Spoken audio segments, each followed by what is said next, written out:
Communiqué. Il y a quelques semaines de cela, les services de renseignement ont intercepté plusieurs communications entre un individu et des chefs terroristes portant sur des détails des positions des forces de défense et de sécurité intérieure, des volontaires pour la défense de la patrie, ainsi que sur les opérations militaires. Après analyse technique approfondie, l'individu est identifié au nom de Bahari Abdraman et se trouve être un officier des forces armées burkinabè. Il est identifié appartenant au bataillon de justice militaire. La recherche d'informations sur lui dans son corps d'appartenance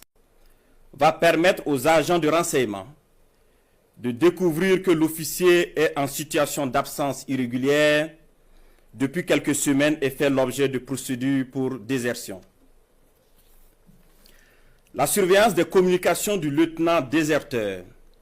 Bahari Abdraman va donner des liens supplémentaires qui vont intéresser les services de renseignement, notamment avec un officier des forces armées du nom de Compaoré Joani, un ancien sous-officier de l'armée burkinabè du nom de Zerbo Laoko, un officier en service au centre intégré des opérations du Burkina Faso,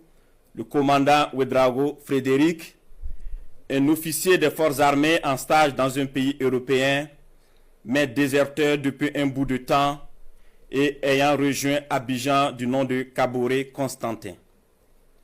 Le travail minutieux des services de renseignement va révéler un grand complot en préparation contre notre pays, dont le but ultime est de semer le chaos total en vue de placer le pays sous tutelle d'une organisation internationale à mesure de reprendre le contrôle dans 10 ou 20 ans selon les instigateurs. Des informations sensibles ont été passées aux terroristes en vue d'accentuer les attaques contre les forces combattantes et les civils dans le but de susciter la révolte contre les autorités.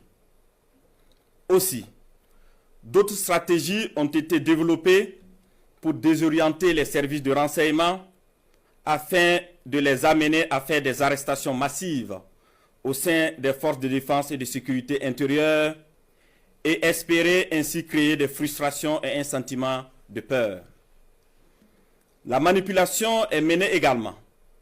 à travers des messages diffusés pour susciter injustement certains et d'autres messages envoyés à des chefs de corps pour leur faire peur en indiquant qu'ils seront arrêtés car étant sur une soi-disant liste